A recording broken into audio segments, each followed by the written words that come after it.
এখানে দুইটা আম লইছি ও সাইজের, আপনারা যদি কম বানাইতে কম লইবা, বেশ বানাইলে বেশ লইবা। আমি ও সাইজের দুইটা লইছি। এখন জলদি এটা দইলিম, আজকে আম দিয়া মুরব্বা বানাইম। আপনারা তো কত কিচ্ছু বানাইয়া খাইছেন, মুরব্বা ফেফে দিয়েও খাইছেন, মুল্লা দিয়েও খাইছেন। আজকে আম দি বানাইয়া দেখাইম, আপনারা আমার সাথে থাকবা, পুরা বছর জুড়িয়ে রাখতে পারবো ওরকম মুরব্বা বানাইয়া। তো জলদি এটা দই নিলাম প্রথমে।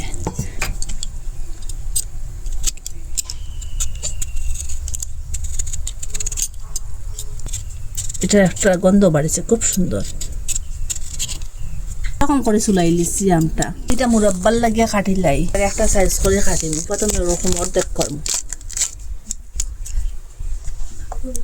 এই যে ভিতরের অংশটা এটা ফেলাই দিন, ওরকম একটু কলে কলে করবো। দেখুন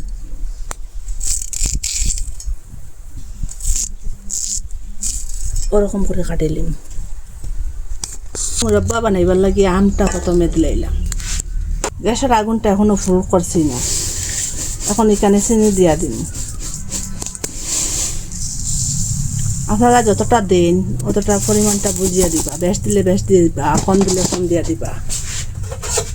খুব ভালোভাবে এটা মিশাই আমি।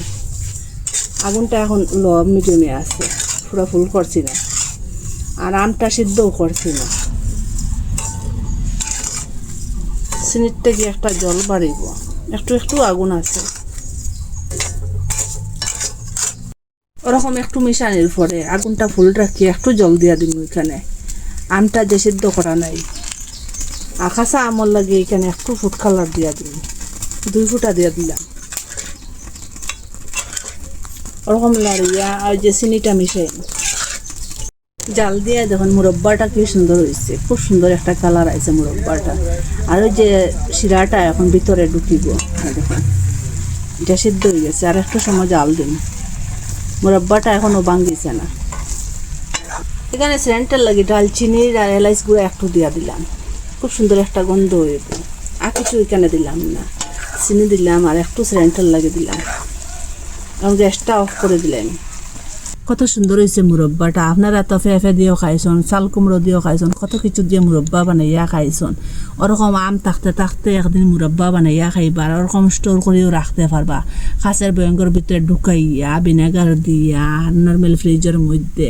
আর যে সময় ভাত বা রুটি খাইবা ও সময় বাকরি 1 পিস 2 পিস খাইলে এত স্বাদ লাগে কি বলবো আপনারা। আরে সব মুরব্বারে হারিয়ে দিব এই আমের মুরব্বাটা। আপনারা খাইবা হেলদি, এটার মধ্যে অত কিছু দিছি না। আপনারা চাইলে গুড় দিয়েও বানাইতে পারেন, চিনি দিয়েও বানাইতে পারেন, যেটা ইচ্ছা আপনারা এটা দিয়ে বানাইবা। আকতা দিছি খুব স্বাদ, 1 পিস খাইলেও মনটা ভরে দিব গিয়া। যত খাইবা তত খাইতেও থাকবা। আপনারা কই থেকে দেখলা কমেন্টের মধ্যে নিশ্চয় জানাইবা। আর ভালো লাগলে লাইক কমেন্ট শেয়ার সাবস্ক্রাইব করবা। আর আজকের ভিডিও এখানে শেষ, নতুন একটা ভিডিও নিয়ে ফিরে আসবো বন্ধুরা।